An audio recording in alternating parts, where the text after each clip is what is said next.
Good morning. Please note that we have a slide deck that we will refer to during our prepared remarks. The slide deck is available on Hibbett.com via the Investor Relations link found at the bottom of the homepage or at investors.hibbett.com under the News and Events section. These materials may help you follow along with our discussion this morning. Before we begin, I would like to remind everyone that some of management's comments during this conference call are forward-looking statements. These statements, which reflect the company's current views with respect to future events and financial performance, are made in reliance on the safe harbor provisions of the Private Securities Litigation Reform Act of 1995 and are subject to uncertainties and risks. It should be noted that the company's future results may differ materially from those anticipated and discussed in the forward-looking statements. Some of these factors that could contribute to such differences have been described in the news release issued this morning and the company's annual report on Form 10-K, the most recent quarterly report on Form 10-Q, and in other filings with the Securities and Exchange Commission. We refer you to those sources for more information. Also, to the extent non-GAAP financial measures are discussed on this call, you will find a reconciliation to the most directly comparable GAAP measures on our website. Lastly, I would like to point out that management's remarks during the conference call are based on information and understandings believed accurate as of today's date, August 27th, 2021. Because of the time-sensitive nature of this information, it is in the policy of Hibbett to limit the archived replay of this conference call webcast to a period of 30 days. The participants on this call are Mike Longo, President and Chief Executive Officer, Bob Volke, Senior Vice President and Chief Financial Officer, Jared Briskin, Senior Vice President and Chief Merchant, Bill Quinn, Senior Vice President of Marketing and Digital, and Ben Knighton, Senior Vice President of Operations. I will now turn the call over to Mike Longo. Thanks, Jason, and good morning, and welcome to the Hibbett Q2 earnings call. If you're following along using the slide deck, I'm on the third slide titled Introduction. This quarter's financial performance was a strong outcome for the company. As you saw in the press release, we reported a decrease of 6% for total comp sales for the quarter. Having said that, we were comparing to a total comp for the second quarter last year of 79%. That means our two-year comp was a strong 73% for the quarter and 63% year-to-date. This resulted in operating income of $61.5 million and a diluted earnings per share of $2.86. These results were made possible by the hard work of our 10,000 teammates in the stores, the store support center, and the distribution centers. They executed their respective responsibilities at a high level and helped lead us through another quarter in a challenging business environment. We're proud to represent our teammates today and wanted to make sure to thank them for a job well done. And as I've said repeatedly, this is my favorite team sport, and I love our team. We believe our results put us on track to significantly outperform our previously announced fiscal year guidance, and Bob Volke will address that new guidance in his remarks in a few minutes. But first, I want to highlight some of the reasons for the strong Q2 performance.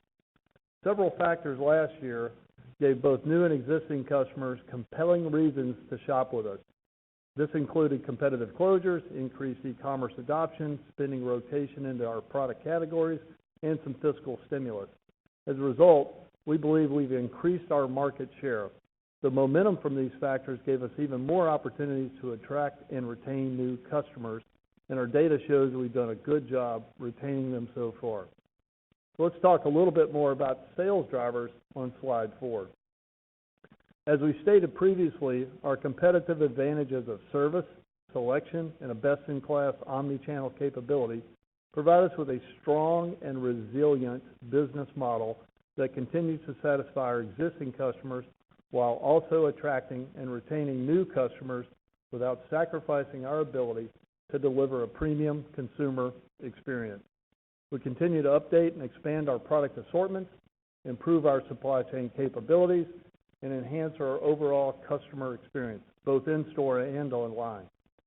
Our second quarter results delivered a strong two-year sales growth as well as a strong gross margin performance. Some of the key contributors to these results include, first, delivering on a number of business model improvements earlier than anticipated, and those include supply chain innovations, continued emphasis on store culture, and numerous other investments that will provide future benefits. Second, we added new customers while retaining our existing customers at above historical levels. Third, we experienced year-over-year gains in the number of existing customers shopping with us and their average purchase price amount continued to increase.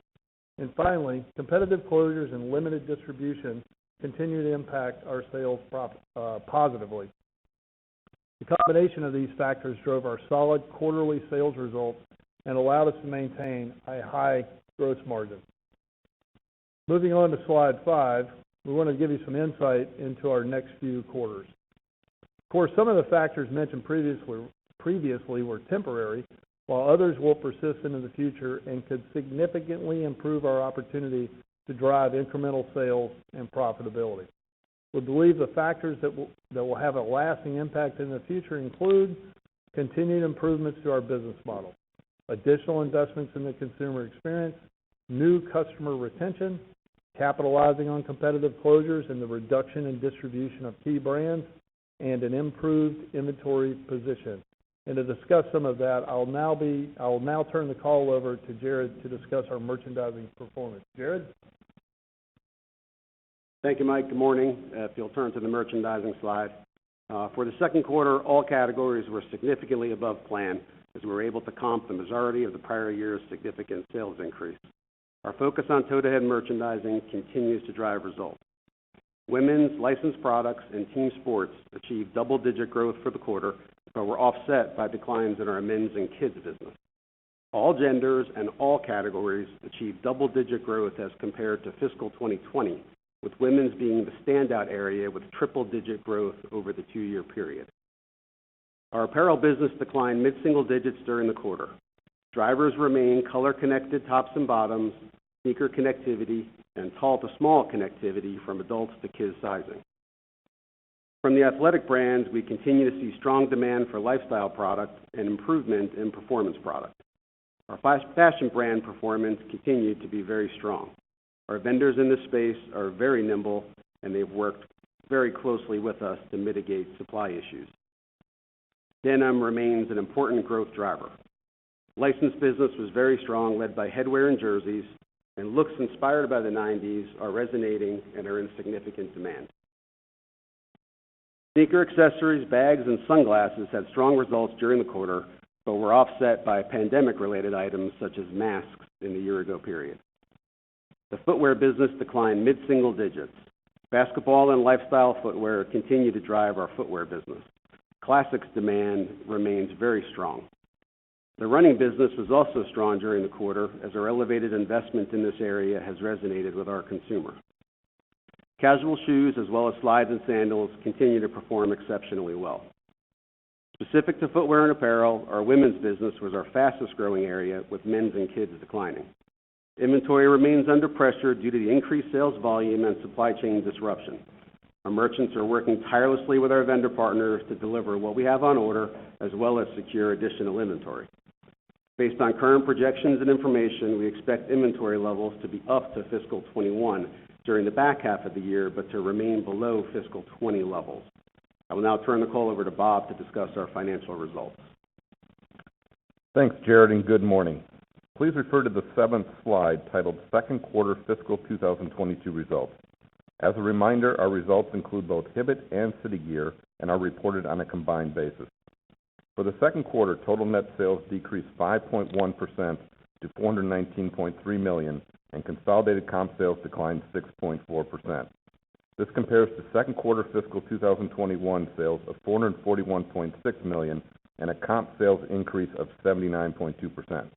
Over a 2-year period, our comp sales have increased 72.8%. Brick and mortar comp sales were solid during the second quarter and came in at a 3.8% decrease versus fiscal 2021, but were up 64.5% relative to the second quarter 2 years ago. E-commerce comp sales declined 20.4% compared to last year's second quarter, but reflected a 153.3% comp versus the same period 2 years ago. In the prior year's second quarter, consumer shopping habits were disrupted as a result of the COVID-19 pandemic. This drove incremental business to our online channel. As a result, e-commerce sales declined to 13.1% of net sales in the current quarter compared to 15.7% in the prior year's second quarter. However, the current quarter mix of e-commerce sales is still approximately 450 basis points higher than the second quarter of fiscal 2020. Our GAAP gross margin expanded meaningfully to 39% of net sales compared to 37% in the prior year second quarter. This approximate 200 basis point improvement was due to higher initial sell-through of premium priced product, a low promotional environment, improved e-commerce margin, and a slight mix shift away from e-commerce, which, despite an overall improved margin, still carries a lower rate due to the cost of fulfillment. Excluding adjustments to our non-cash inventory valuation reserves last year, the current year gross margin of 39% is comparable to adjusted gross margin of 36.7% in the prior year. Store operating, selling, and administrative expenses, excluding depreciation and amortization, were 22.3% of net sales in the second quarter, which was slightly below the 22.6% reported in the second quarter of fiscal 2021. This decrease was the result of having minimal costs in the current year associated with City Gear acquisition and integration activities. Excluding certain City Gear acquisition and integration expenses, prior year SG&A expense on an adjusted basis was 19.3%.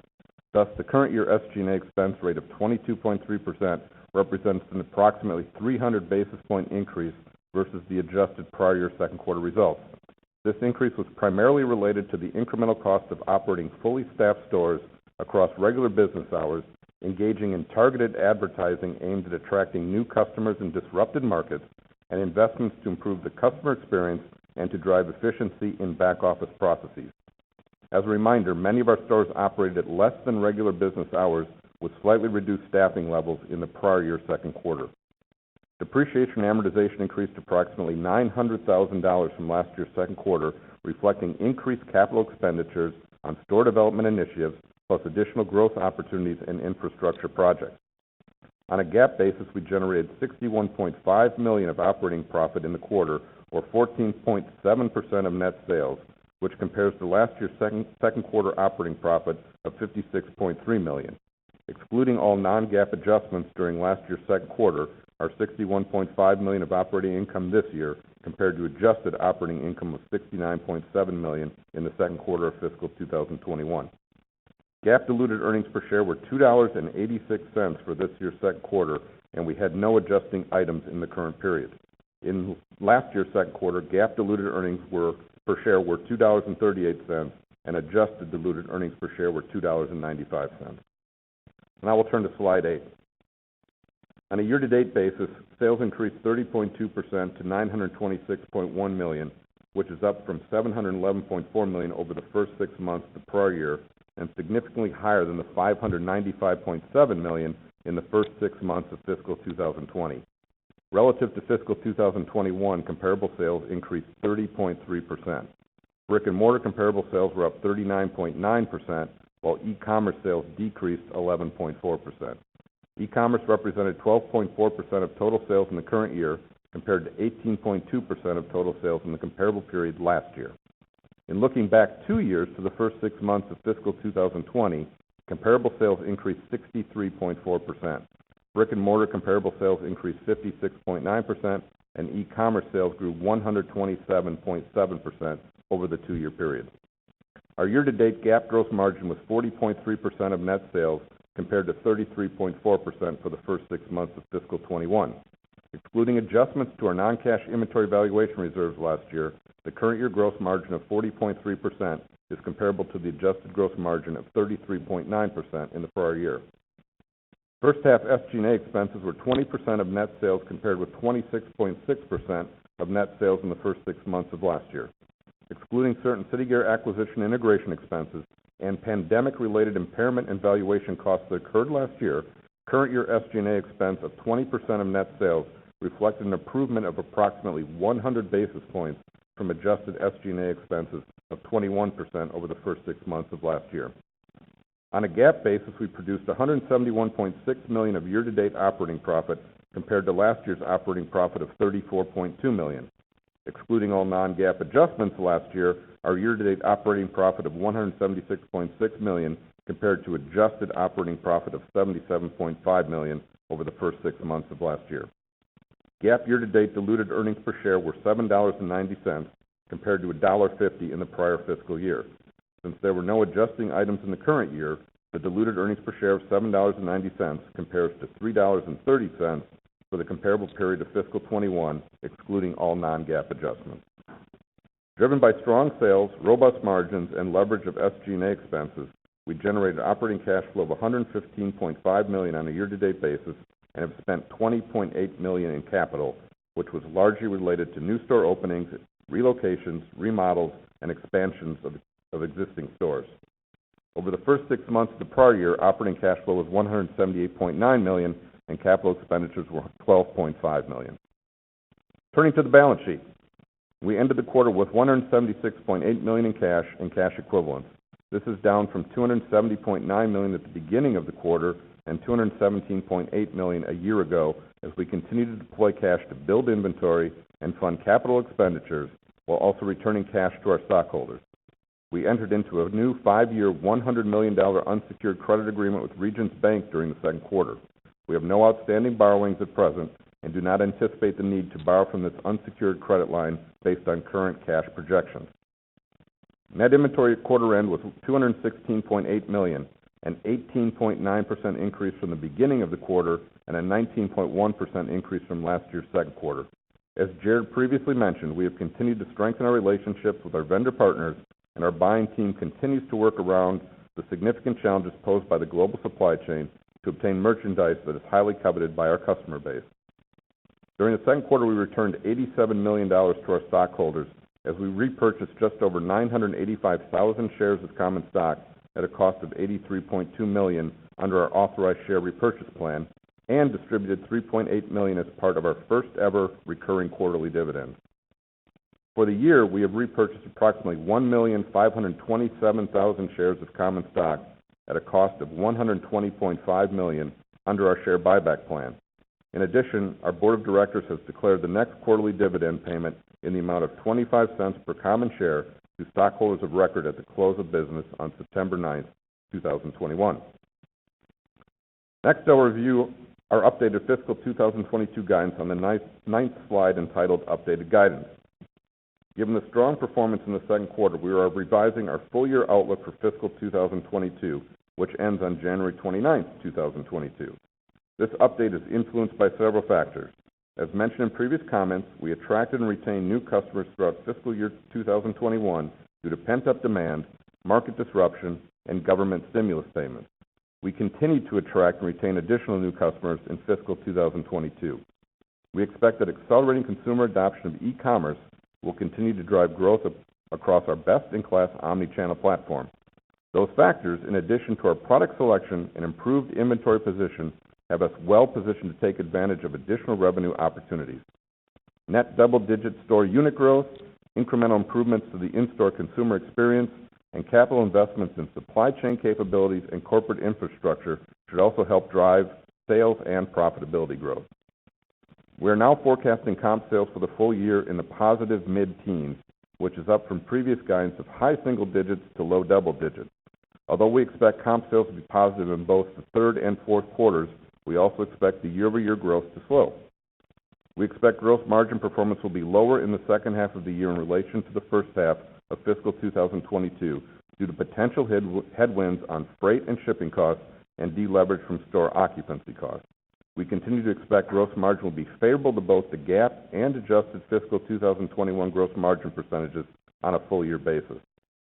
We continue to expect to deliver SG&A leverage on a full-year basis compared to both GAAP and adjusted SG&A reported in fiscal 2021, and we believe SG&A as a percent of sales will increase in the second half of the year in comparison to the first half of fiscal 22 due to wage and related benefit impacts, performance-based incentive and equity costs, and increased costs in categories such as repairs and maintenance, travel, and insurance. Depreciation expense is expected to deleverage slightly in the back half of the year due to the expected level of capital expenditures.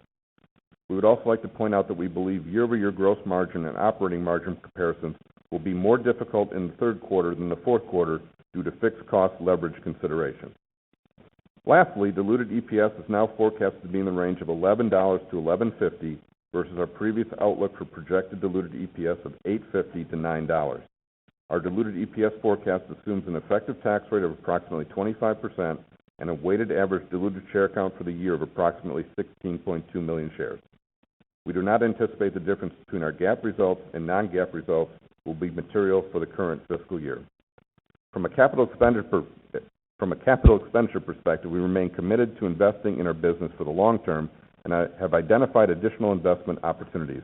We now forecast capital expenditures of approximately $70 million, focusing on organic growth opportunities that we believe will lead to incremental sales and profitability, and also on strategic infrastructure projects that will enhance our distribution and back office efficiency.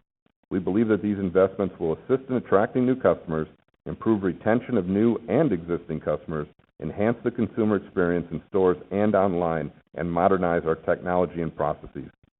In addition to our capital expenditure plans, we intend to opportunistically allocate capital to share repurchases, and as of the end of the second quarter, have approximately $516 million available under our share repurchase program. We also remain dedicated to returning additional capital to our stockholders in the form of our recently initiated recurring quarterly dividend program. That concludes our prepared remarks. Operator, please open the line for questions. Thank you. We will now be conducting a question-and-answer session. If you would like to ask a question, please press star one on your telephone keypad. A confirmation tone will indicate that your line is in the question queue. You may press star two if you would like to remove your question from the queue. For participants on the webcast, if you would like to ask a question, please click on the question mark icon on the screen. Type in your question and then click submit. For participants using speaker equipment, it may be necessary to pick up your handset before pressing the star keys. Please ask one question and one follow-up question, and then re-queue for additional questions. One moment, please, while we poll for questions.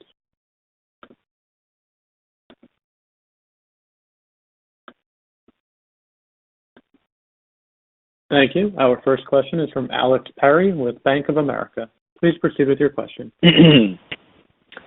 Hi, thanks for taking my question, and congrats on another great quarter. So I think there is an implied slowdown in the two-year stack in the guidance. Can you explain sort of what is being considered that would lead to a slowdown?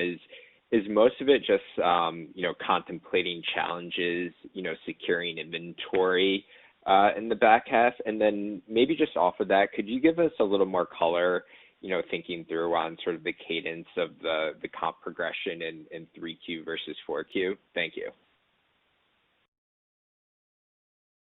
Hey, Alex, it's Jared. I'll take the first part of the question. Obviously we're very confident in the results that we've had here recently, without question, and we're certainly starting to go up against additional, very strong numbers from the year ago period. There's certainly some concerns with regard to the supply chain. I guess I would characterize it as chaotic and somewhat fluid. But we feel really strongly about our flow of goods and our ability to hit the numbers that we talked about. So I think I'll turn it back to Bob maybe to answer the second part of your question. Yeah, as far as the back half of the year, like I said, we did indicate that obviously coming off of some pretty strong quarters over the last 4 periods, it gets a little bit tougher to keep comping such large numbers. So we still expect to see positive comps in the back half of the year. I think we're kind of implying somewhere in the mid to upper single digits for the back half of the year. So again, we think that that's what's going to keep the momentum going. That's really helpful. And then just my second question. So in light of the newly raised guidance and thinking through the guidance, about next year that you gave us at Investor Day, how should we be thinking about that changing at all? Like, is there still a scenario that are you planning for positive same-store sales and gross margin expansion, off of, a pretty high base this year? Just any more color on, shaping for next year? Yeah, I mean, obviously a challenging, question from a standpoint of, we've kind of outperformed a lot of our expectations here over the last several quarters. Again, we still expect that we've got future growth opportunities. I think as we continue to pile, one good quarter after another, obviously the hurdle rate gets a little bit more difficult. But we still feel confident in our long-term outlook. Again, this is not a linear equation. We don't necessarily go up in certain steps year after year or quarter after quarter. But again, we think over an extended period of time, we still have opportunities to grow, obviously, sales and continue to expand on margin and profitability. Perfect. That's really helpful. Best of luck going forward.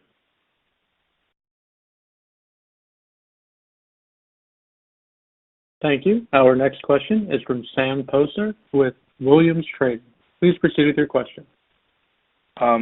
Thank you for taking my questions. I've got a few. I just want clarification. You're saying that you're going to comp up in the back versus this year in the back versus last year in the back half, or versus 2 years ago in the back half?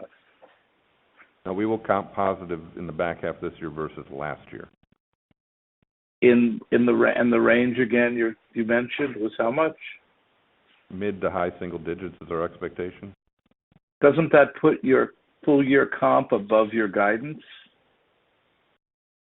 No, that's basically the math to get to the guidance.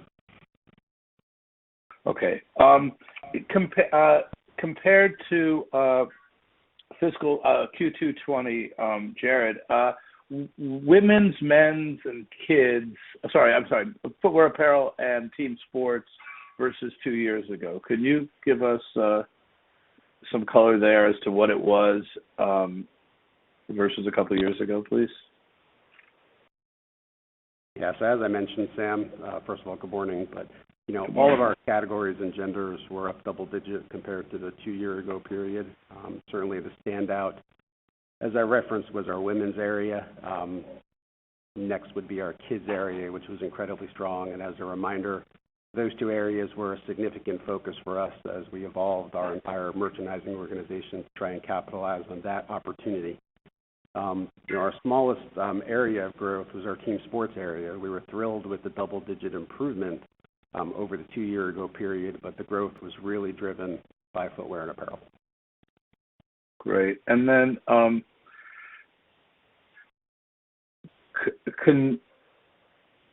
also when you gave your analyst day, you said that you expect, based on the prior guidance for this year, that you anticipated that next year's EPS would grow versus fiscal 22, excuse me. And the question is based on what you know today, is that still the case when we look into fiscal 23?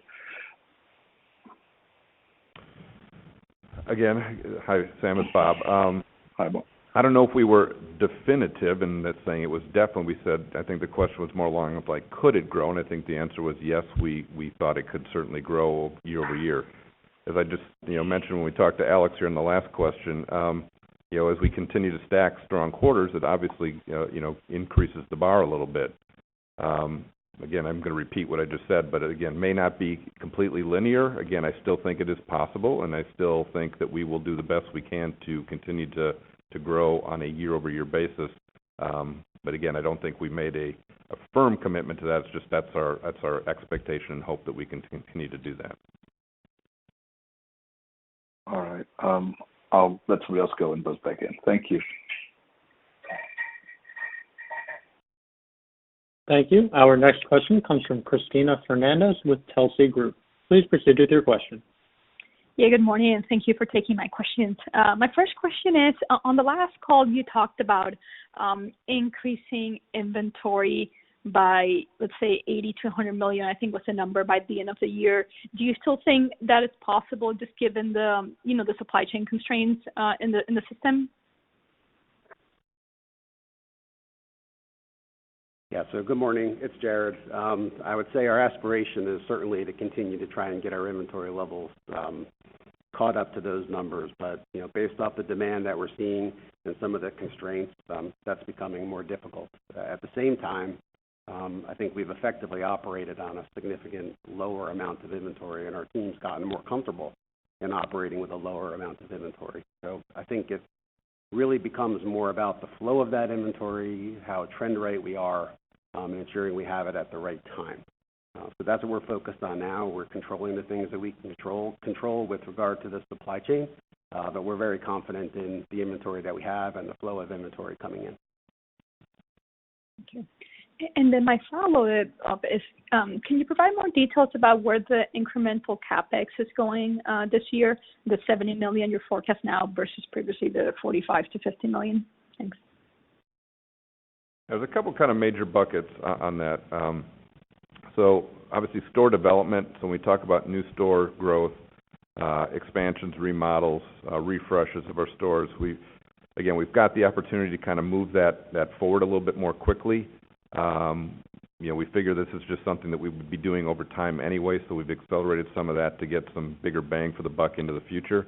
That's a piece of it. The second piece is what we're kind of referring to as the overall store infrastructure project. We'd committed to putting smart safes in all of our Hibbett stores, and as a result of kind of going into those stores and upgrading some of the technology, we decided to also attack some of the IT infrastructure to give us, more IT capabilities, as well as just kind of refreshing the fixturing around some of the cash wraps and some of the other fixtures within the store. So just, again, accelerate those projects from something we probably would have done normally over a 2 or 3 year period, took advantage of kind of the timing and moved that stuff forward. Again, I want to be clear that the $70 million is not the new baseline for the go-forward spend, but it was an advantage or an opportunity we took advantage of in the current year. Yeah, Christina, this is Mike. I'm going to tag along on those comments. We think there's a lot of upside on those investments. We're very excited about them. Bob outlined some of the broad strokes there, but our opportunity to invest in and improve the consumer experience is still there, still provides upside, and in my opinion, is one of the more exciting aspects of this quarter. The fact that we took that bold step, we see those opportunities, and we're executing against them. So I'm really enthusiastic about that. So thanks for asking the question. Thank you. Very helpful. Thank you. Our next question comes from Jim Chartier with Monness, Crespi, Hart. Please proceed with your question. Hi, good morning. Thanks for taking my questions. So you're one of the few companies that have seen a big acceleration in their 2-year sales trend, and I'm just curious if you could provide a little color in terms of, what drove that improvement relative first quarter. Was it just better inventory availability, or were there other factors at play? Well, thank you. Yeah, we're very excited about that 2-year comp. I think that's the thing that everybody's been waiting on is how are they going to do? How's Hibbett going to do against a 79% second quarter last year? And that's been the speed bump. Everyone's been waiting to see how we're going to perform against it. And I got to tell you, I'm very excited about this performance. 73 2-year comp is something to get excited about. So pretty proud of that. Pretty proud of how the team executed against it. Do we expect, to have 79 and 87% comps from here on out? Probably not, but certainly we aspire to great things. So we're continuing to push that, and I know that the efforts of Ben in the stores and Bill with digital and marketing and Jared in merchandising, there's a lot of exciting things coming, and I can't wait to get after it. Great. And then on customer retention trends, now that the country is mostly reopened and stores that were closed last year are open again, are you seeing any change in customer retention trends? Hi, this is Bill Quinn. Good morning. Yes, we are. Actually very, very positive trends overall in customer retention. So when we reopened our stores back in May of last year, we tracked each customer cohort group by month, so May of 2020, June, et cetera. And what we're seeing in those cohorts is lower attrition, lower one and done. Also on top of that, more trips, higher average purchase value. And on top of that, we're even seeing lapsed customers that we haven't seen in a while, come back in and shop with us. And in terms of the lapsed customers, is that something that you're doing in terms of your outreach, or is that just happening organically? Yes, we are actually doing a lot of outreach to lapsed customers, so that's definitely part of it. The other part of it is we continue to improve our model. So if you look at the level of customer service that we provide in the stores as well as online and continue to improve that customer experience.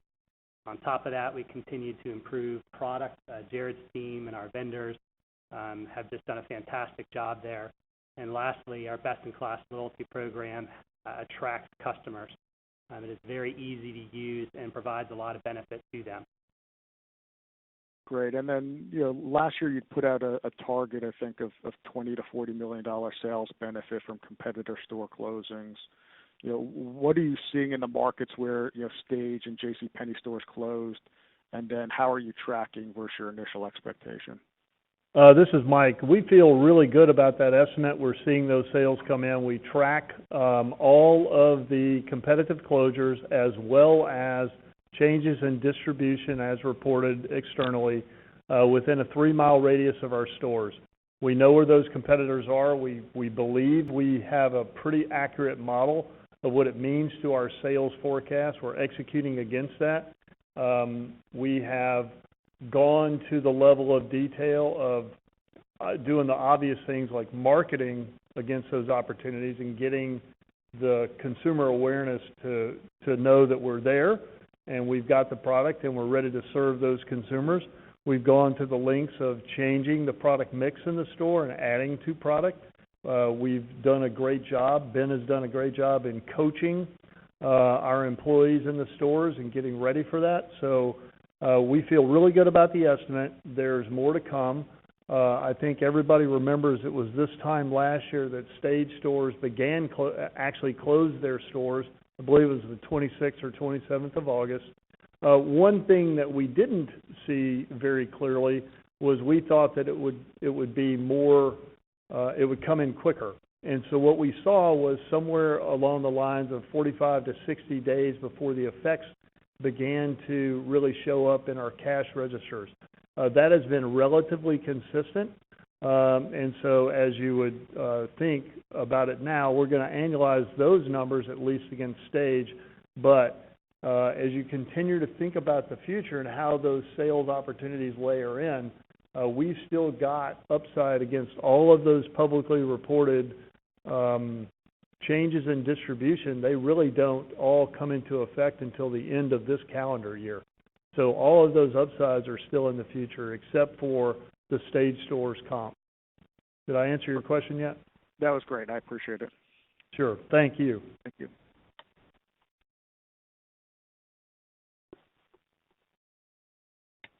Thank you. Our next question is from Justin Kleber with Baird. Please proceed with your question. Yeah, hey everyone. Thanks for taking the questions. Just first off, as we think about the timing and magnitude of back to school, how much of that business do you think came at the tail end of 2Q, or is most of that hitting hitting here in 3Q? Yeah. So back to school in general. This is Mike. Back to school in general, we think is going to mimic historical levels and historical sales curves in terms of timing and seasonality. We did see that it shifted a little bit to the right. It shifted a little bit later, simply because, for all the obvious reasons, I think that school districts and parents had a general, there was some angst out there, and I think that they gave themselves a week or two additional lead up to back to school to prepare themselves for it. So we will see, and we won't comment any further than this specific thing. We do believe that a little bit of the sales from Q2 moved into Q3. I don't think it's something you should think of as material, but we did see it. Ben, how's it going in the stores with regards to back to school? Yeah, Mike, kind of echo some of those comments. Excuse me. Of course, comparing to last year, which we really didn't have a back to school, so comparing to 2 years ago, definitely saw a little bit later shift there. I've been very happy with our results, by the way, and it continues. And, we do have a lot of stores in the northern and western markets that still haven't gone back and won't go back till after Labor Day. But been very pleased with the results. We did a lot of things in store and in market to, capture that, particularly with our DFMs leading, local efforts from a marketing standpoint, around back to school with backpack giveaways and things, hyper local events, which we've been very excited about. But it continues on. Definitely saw a shift, but nothing major there, and been very happy with the results so far. Okay, that's good to hear. Maybe a question for Bob, just in terms of the gross margin outlook. The second half rate being below the first half, I think makes sense. But do you think the second half gross margin will be above last year's second half, which was around 37.6? Yeah, like I said, by the way, Justin, welcome to the process here. I think we have a tough compare in Q3 coming up here because last year Q3 was our highest margin quarter of the year. We had some opportunities in the marketplace to get access to product at maybe some discounted prices. But I think again we're struggling to figure out exactly where all the margin movement is going. We are going to see some deleverage, we think, in shipping and freight costs. Also, some of the competition against the store occupancy number is going to be a little bit more challenging. But we think overall for the back half of the year, we think we can certainly compare or have a strong compare to the last half of last year. Okay, and then just one last one, if I could sneak it in. Just going back to the long-term guidance you outlined at the meeting. It's been asked a few times here, but the 15 to 25 basis points of annual improvement that you guys talked about, when you set that guide, were you using the old base for this year, which was, something north of 12, or did you outline this expansion knowing that, your base was going to be moving higher? I think, based on today's guidance, you're going to be north of 14% on the operating margin line. So just trying to make sure I understand exactly what you're saying there in terms of a go-forward basis. Thank you. Yeah, as we said, we keep stacking pretty strong quarters on top of each other. I think the 15 to 25 was clearly based off of a slightly lower estimate from what we have achieved here in the most recent quarter. Again, thinking about this over a longer-term cycle, not just in a linear equation, we still think we're going to end up where we said we'd be over a multiple-year period. It may not just be that big of a lift from period to period to period. Okay. Thank you, guys, and congrats on the strong results. Thank you. Thank you. Our next question is from John Lawrence with The Benchmark Company. Please proceed with your question. Yeah, thanks. Congrats, guys. Mike, would you comment a little bit about, we've seen this week some of your competitors and just a really strong reports for the space. Can you talk a little bit about, you've indicated about what you've done to be able to help your business, but is there something structural in the sporting goods business that, besides the closures, that have set this up on a higher bar for going forward? Good morning, John. Welcome. Thanks for the question. I think this industry is in a very good place. The reason that I believe that is I think the consumer has money. The opportunity to have a job is there. I think that a great deal of the angst that we were suffering through last year, while it hasn't dissipated, I think the coping skills of the consumer have improved in a much more realistic idea of how to cope with the pandemic. I think all of the concerns that we all had about are our kids going to be able to go to school, what's going to happen to us in general, I think all of those we have been able to comp against. And I think people's outlooks have gotten much better. So the strength of the mental mindset combined with the just basic microeconomics of how they're doing as an individual and how their families are faring, combined with a very good job by the brands of controlling the distribution of their product, continuing to innovate, continuing to provide new reasons to consume, all of those combine into a demand curve that we think is really strong. So the demand continues to exceed the supply. That then leads to all of the things that I'm going to say now, right? So you're going to see prices continue to creep up, and that will be less about inflation and more about demand exceeding supply. You're going to see continued high turns and sell-throughs at the store level and online.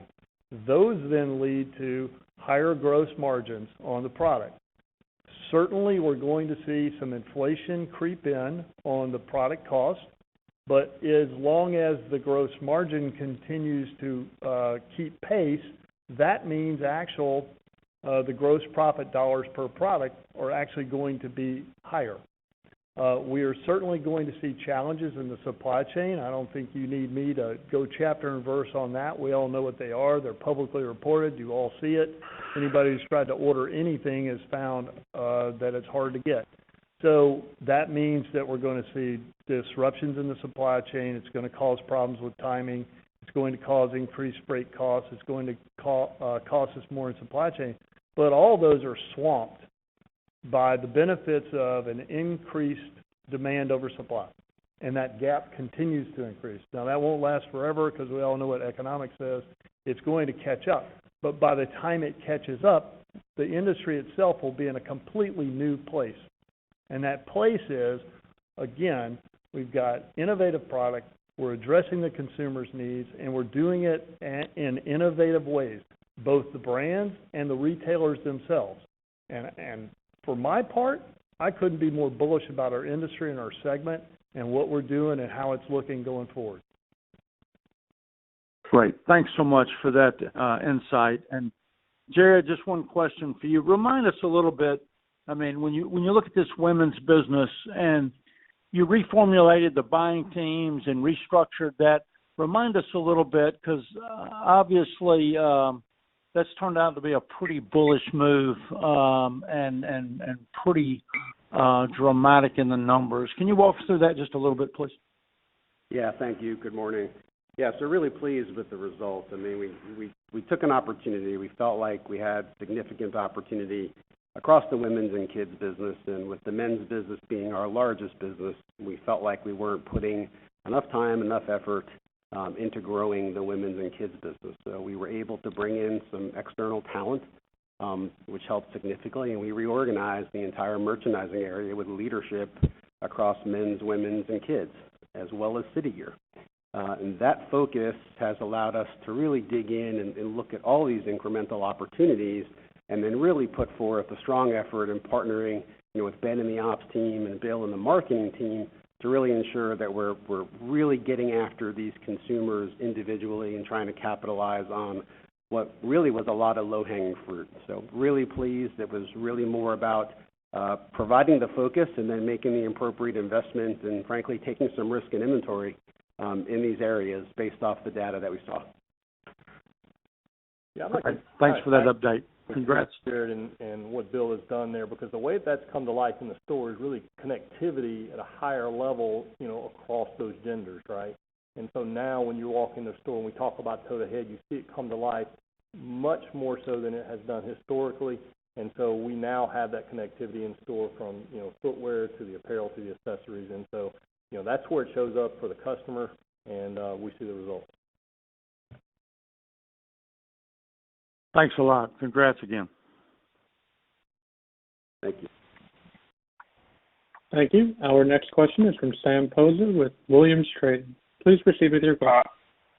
Hi. I just wanted to follow up on the supply chain, specifically, how when you're looking for this fall, this is probably for Jared, when you're looking at this fall and then looking into spring 22, we're starting to hear that some of the vendors are raising prices, specifically large ones, and that they're starting to adjust orders. So I want to know, I want to get your impression of what's going on and, to what degree are you getting your fair share or more than your fair share, or however you want to attack that.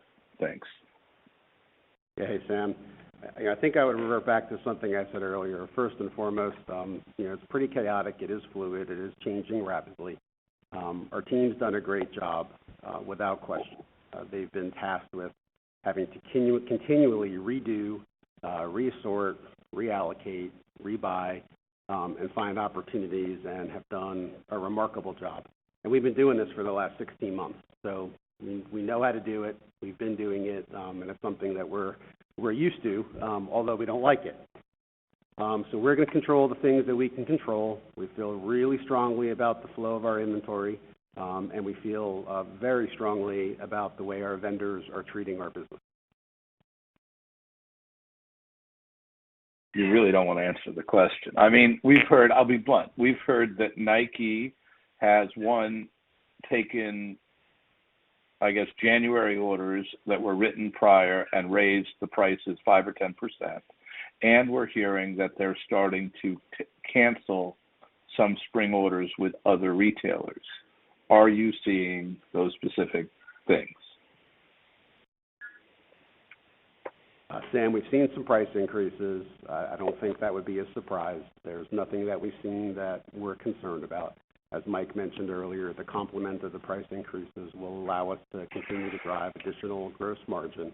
You know, with regard to any cuts or cancellations, as I said earlier, these are things we've been dealing with for the last 16 months. As of right now, our vendors have done an incredible job of treating our business as a priority, and I would expect it to stay that way. Thank you very much. Continued success, guys. Thank you. Our next question is from Alex Perry with Bank of America. Please proceed with your question. Hi, yes, thanks for taking my follow-up question here. I just wanted to ask about, maybe Jared, if you're seeing the consumer sort of willing to substitute, between brands and between, products based on the inventory availability. So, if they came in looking for, Air Jordan 1, being willing to, maybe, substitute based on the inventory availability. Thank you.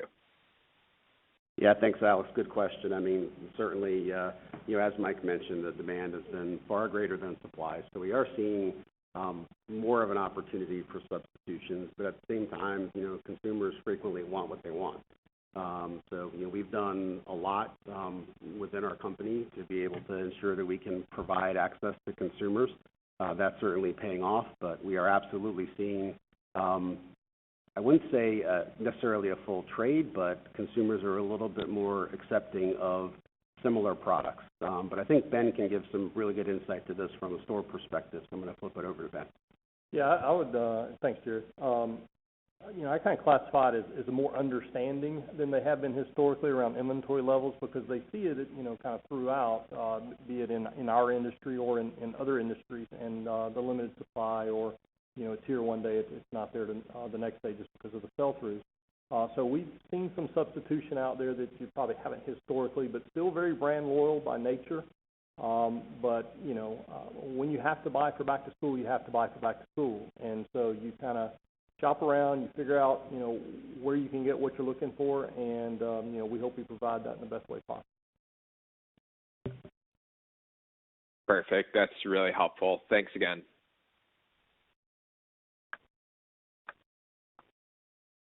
As a reminder, if you would like to ask a question, please press star one on your telephone keypad.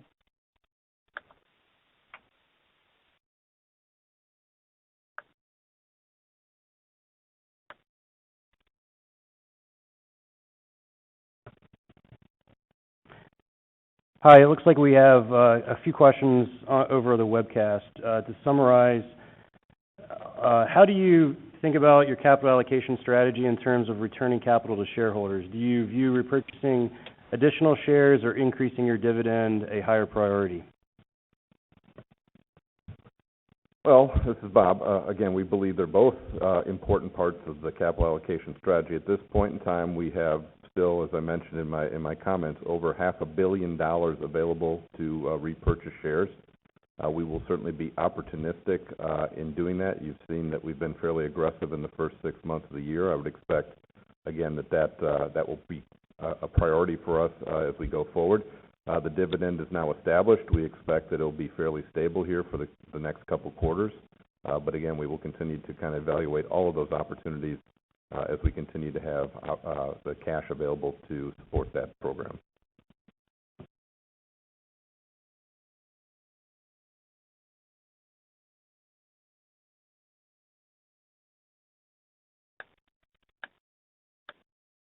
Thank you. There are no further questions at this time. I'd like to turn the floor back over to management for any closing comments. Well, thank you for your time this morning. We always love to speak to our business, answer questions, and represent our teammates on the call. Again, we're very bullish about the industry.